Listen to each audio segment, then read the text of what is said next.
Welcome sa Good to Live Podcast. Ay, wait lang. Podcast Network Asia. Kunwari lang para may sponsor, di ba? O, Podcast Network Asia, baka naman, di ba? Comment nyo dyan, Podcast Network Asia, para malay nyo, susunod, di ba, ma-sponsoran na yung Good to Live Podcast. So anyways, welcome nga pala muna sa Good to Live Podcast. Kamusta nga pala muna kayo? Kamusta ako? Well ako? Okay lang naman ako. Gusto ko nga lang pala muna magpasalamat sa tumatangkilik o sumusuporta sa Good to Live Podcast. Sa mga nilalabas ng Good to Live Podcast at sa mga marami pang ilalabas ng Good to Live na patuloy nyo sinusuportan. At huwag nyo nga pala munang kakalimutan na mag-like and follow sa Facebook page at mag-subscribe para updated kayo para sa nilalabas ng Good to Live Podcast o ng Good to Live. Okay? At nagpapasalamat nga rin pala ako kay Mark na laging kasama ng Good to Live sa mga ginagawa ng Good to Live Project. Happy and grateful ako na nakakasama namin si Mark ng Good to Live. Ngayon wala si Mark kasi may mga nilalakad siya. So, solo shoot muna ako ngayon kaya shoutout nga pala muna kay Mark. Shoutout kay Tol. Tol, shoutout sa'yo. So yun, di ko na patatagalin. Nga pala, bago ko nga pala simulan yung podcast, gumawa pala ako ng NGL last week. Yung NGL na yun, pamilyar ba kayo sa NGL? Yung NGL na yun, di ba application yun? Application yun ngayon, yung NGL na yun, di ba parang sa Instagram, Messenger, basta alam nyo na yun. Yun, doon ako nagpalapat ng mga gusto nilang itapik. So ngayon, di ba, iba ginagawa nilang parang confession, basta anything, ganun. Alam nyo na yun, NGL. So ako, ang ginawa ko, sinamantala ko, nagpalagay ako ng mga topic para doon sila maglalapat sa NGL. So, random people yun, yung mga maglalagay ng topic. Kaya, yung mga nilapat nilang topic, so, marami. So, shoutout nga pala sa inyo, sa mga naglagay ng topic na yun. Thank you sa inyo. Kasi, makagawa ko content. Thank you sa inyo ha. Maglagay dyan sa NGL para only content, di ba? So anyways. So yun na nga, fast forward na. Meron dun akong isang gusto na parang pumukaw. Pumukaw angas no. Yun, pumukaw ng attention sa akin na gawan ko ng podcast yung isang tanong doon. Kasi marami yung marami yung actually na nakagawa ng mga nakapaglapat ng mga tanong nila sa Angel. Basta yun, fast forward. Anyways, yung naging tanong niya ito kasi nilagay ko sa note yung tanong niya para sa gagawing podcast. Yung tanong niya o yung gusto niyang na nilapat yung topic ay ito tungkol sa sa relationship. So, hindi naman ako medyo doon kasi 'di ba? Pero pumukaw lang sa attention ko 'yun eh. So, gusto ko na siya gawa ng podcast. Ngayon yung tanong niya, sabi niya ito. Why do you think people cheat in relationships? Is there a valid reason? 'Di ba? So, usaping yan? Usaping love. Siguro lover boy to o lover girl. Kasi yun ang kulit ng ano eh. Kaya, so, parang na ano lang ako, na nagulat lang ako na nakapaglapat sila ng ganitong topic. Eh, syempre, usually, ang na na kikita ko lang na topic sa mga ibang podcaster yung ganito. So, shoutout dito sa naglapat ng topic dito. Shoutout sa'yo. Kung sino ka man, lover girl, or lover boy. Yon. So, yun, why do you think people cheat in relationships? Is there a valid reason? Ngayon, sasagutin ko na yan. Simulan ko na yung podcast. Let's go. To. Una, choice naman ng tao yun eh. Kung bakit sila nag-cheat. Kung bakit nila nagawa yun. Kasi, hindi naman kumbaga, ang pag-cheat, minsan kasi may isip mo yan eh. Minsan may isip ng tao yan kung dapat ba niyang gawin yon o hindi. O matitempt ba siya na gawin niya yon. Kasi, ang cheating, ang pag-cheat, mapipigilan naman ng tao yan eh. Kasi, di ba nga, kumbaga, na choice naman niya yun kung bakit niya nagawa yun. Kasi, hindi naman pwedeng, di ba, parang na-attempt lang siya. Di ba? Usually, ganun yung mga sinasabi na na-attempt lang ako kasi nawalan lang ako ng gana. Di ba yung mga ganun, yun yung mga usually na sinasabi nila pag nahuli sila ng partner nila. Na kung bakit sila nag-cheat. Kasi kung minsan nga pag nahuli nga sila, di ba, hindi pa sila umaamin. Talagang hindi naman talaga sila aamin, di ba? Pag nahuli sila. At pangalawa, wala namang rason para mag-cheat ang tao. Kasi, di ba? Kung sasabihin mo naman na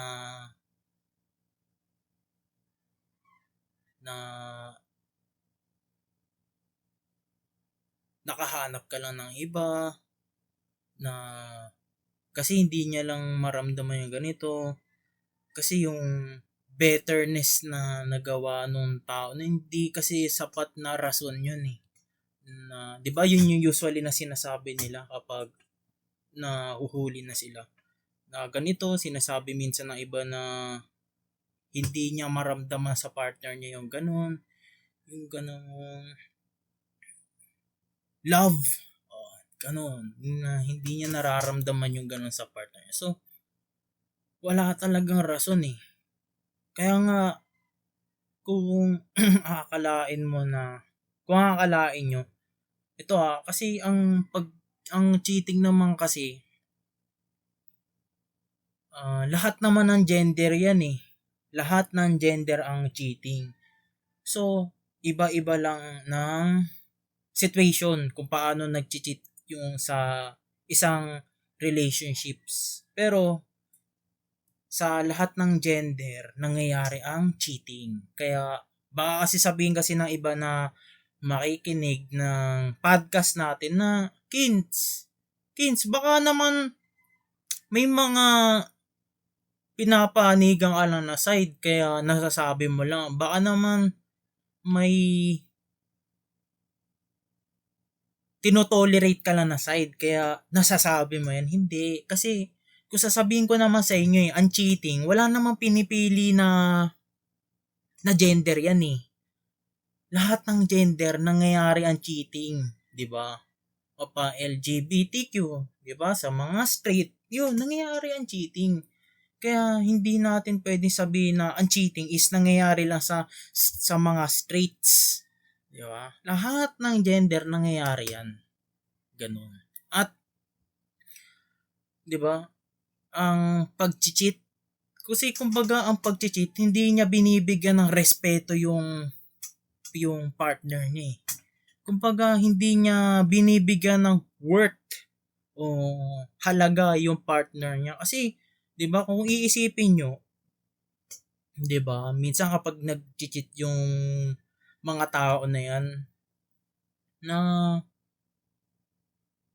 kung bakit nila nagawa yun, kung tatanungin mo sila na kung bakit nila nagawa yun, kasi hindi niya nga maramdaman yung ganyang pagmamahal sa partner niya na yan, kaya nahanap niya sa iba, 'di ba? So, hindi talaga sapat na rason yun para gawin mo sa partner mo yun, sa nakakasama mo, ganun. At masasabi ko naman sa mga partner nyo na nag-cheat, ito pakinggan nyo to. Sa mga partner nyo na nahuli nyo na nag-cheat, wag nyong bibigyan ng second chance yung mga partner nyo na nag-cheat. Siyempre, tatanungin nyo, Kins, bakit naman, Kins? Mali mo, baka magbago, Kins. Kins, baka magbago yan, Kins. Kins, baka naman magawang pa ng paraan yan, Kins. Ganun eh. Yung mga usually na tanong, Kins, baka naman mag-work pa. Mga ganun eh, di ba? Usually ganun eh. Ganyan yung mga pumapasok ngayon sa isip nyo na baka ganun pa yung mangyari. Hindi kasi ganun. Na para sa akin na baka magbabago pa yung tao na yun, hindi. Kasi una pa lang, kung mag-iisip yung tao na yun, na kung bakit niya ginawa sa partner niya yun, na, halimbawa, yung partner niya na yun, di ba? Matino yung partner niya na yun, talagang hindi gagawa ng ng iba. Kasi, ganyan yung usually, kasi, ganyan yung mga usually na ginagawa ng mga ng mga cheater eh. Kumbaga, parang nakakampante sila na hindi gagawa ng iba yung partner nila. Kaya nga minsan, yung mga cheater na sa relationship na kapag nahuli na silang nag-cheat, minsan hindi talaga yung naamin sa nagawa nila. Siyempre, di ba? Ganun lang naman yun eh. Hindi talaga amin yan. Kaya, kung gano'n na masasabi ko sa mga, yun nga, sa mga partner nyo na nag-cheat, wag nyo bibigyan ng second chance yan. Kasi, una pa lang, mag-iisip yan eh. Diba? Mag-iisip yan na kung bakit, kung tama ba yung ginawa niya na yun, kung mali. Kasi nga, ang pag-cheat is choices yun. Choice ang pag-cheat. Kahit kanino nyo itanong, choice ang pag-cheat. Diba? Ganun yun. Kaya nga minsan, pag alam nila nahuhuli na sila, na nag-cheat sila, diba? Tapos yung partner nila, parang napuno ngayon yung partner nila na kung bakit ganun yung nangyari, na bakit hindi pa sila bibigyan ng chance. Kasi, di ba, sipin mo, yung iba nga mag-asawa pa nga yung iba di ba? Pansin nyo, tapos, sabi nating OFW yung partner nila. O ngayon, malalaman nung OFW na yun na iba na yung kinakasama ng partner nila. Iba na yung kinikita yung partner nila. Eh di syempre, masakit sa part nung na yun, sa OFW na yun. O kahit sa ibang situation, masakit sa tao na yun na isipin mo, di ba, kumbaga kampante ka na hindi magloloko yung partner mo, di ba? Tapos sa isang iglap, na nagawa niya yun, di ba? Kaya minsan yung mga ganun, hindi mo talaga akalain yun eh. 'Di ba? Para sa mga celebrities din naman nangyayari 'yun Yung mga ganun. Kaya ang ending, yun, nagkakayos din sila pero hindi na parang katulad na mababalik pa ng dati na pinagsamahan nila. Baga parang ayun, nagkaayos na lang sila na naging magkaibigan. Yung iba nga, kahit di na sila nagiging magkaibigan, parang nagkaayos na lang sila sa nangyari. 'Di ba? Kaya para sa akin, sa mga nag-cheat na partner nyo, na nakaramdam ng cheat, wag nyo talaga bibigyan ng second chance. Kasi, baga, wag nyo hahabulin yung partner nyo cheat. Baga, isipin mo yung worth mo, yung value mo bilang ikaw, 'di ba? Isipin mo, 'di ba? Na wala ka namang ginagawang iba o sabihin nating gumagawa ka lang ng para sa sarili mo. Halimbawa, nagtatrabaho ka lang para sa future nyo, na binubuo mo para sa future nyo. O kahit iba, 'di ba? Yung iba nga 'di ba? Meron kasi ako nabasa sa Facebook, pero hindi ko na sabihin yung eksaktong na yun. Pero sila? Ah, pareha silang yung isa tapos na ng law. Kumbaga na yung law, pareha silang na for attorney. Isa pasado na ng pagiging law or nakapasa na sa bar exam, ganun. Tapos yung isa na ngayon nag-i-study o nagre-ready pa para sa exam niya na law.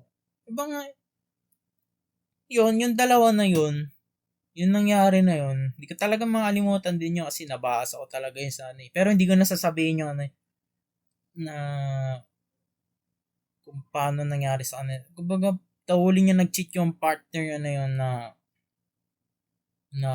kung bakit nagawa sa kanila yun, kung bakit nag-cheat sa kanila yung partner niya na yun. Kaya, minsan nga, hindi pa makakapag-focus yan sa exam nila.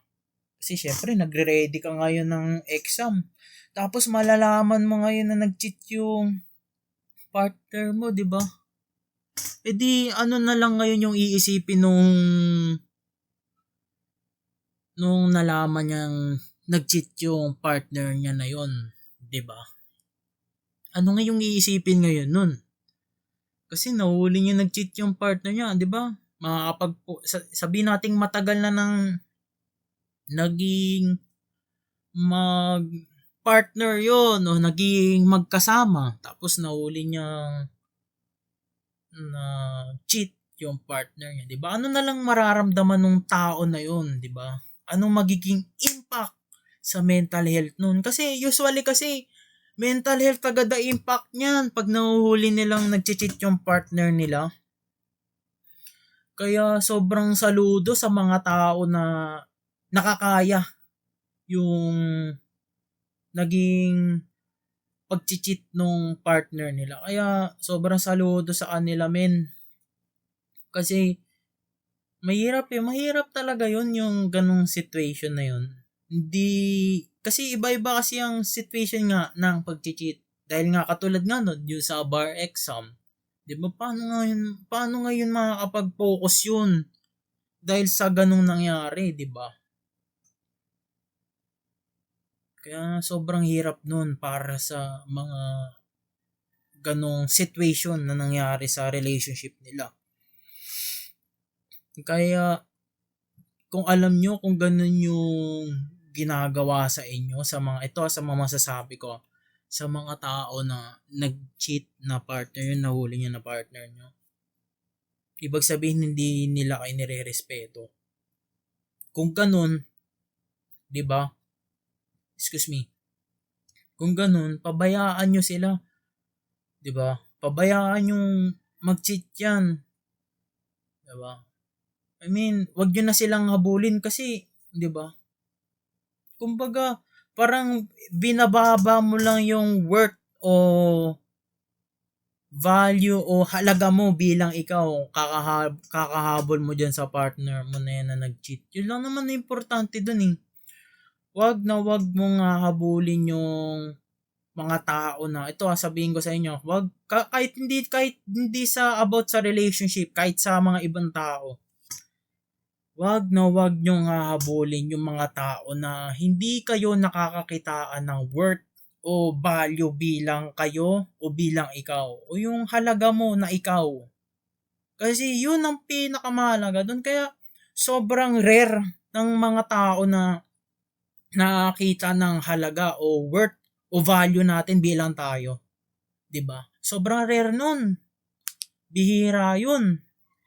Kaya ang masasabi ko sa inyo na ingatan nyo o pahalagaan nyo yung mga tao na nakakakita sa atin ng ganun bilang tayo. Kasi sila kumbaga, 'di ba, minsan sa mga ginagawa natin na yung bagay na yun na hindi naman natin kaya pero sila na nakikita nila yun. Kaya malaking pasasalamat sa mga tao na gano'n na nakakita ng worth o value natin. Kaya yun, na hindi lang naman about sa tungkol sa relationship yun eh. Hindi lang tungkol sa about sa cheating. Na ganun, na pabayaan nyo yung mga tao na hindi nakakita ng worth o value mo bilang ikaw. Kasi merong mga tao na makakakita niyan.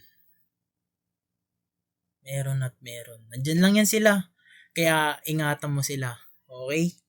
So bago ko nga pala tapusin ang podcast, gusto ko lang pala ulit magpasalamat sa mga sumusuporta at patuloy na sumusuporta sa Good to Live Podcast at patuloy nyo lang pong subaybayan ang nilalabas ng Good to Live. At maraming salamat po ulit. Huwag nyo rin po palang kakalimutan na mag-like at mag-subscribe sa Good to Live. Available lang Good to Live Podcast sa YouTube at Spotify. Okay, maraming salamat po ulit. Good to Live.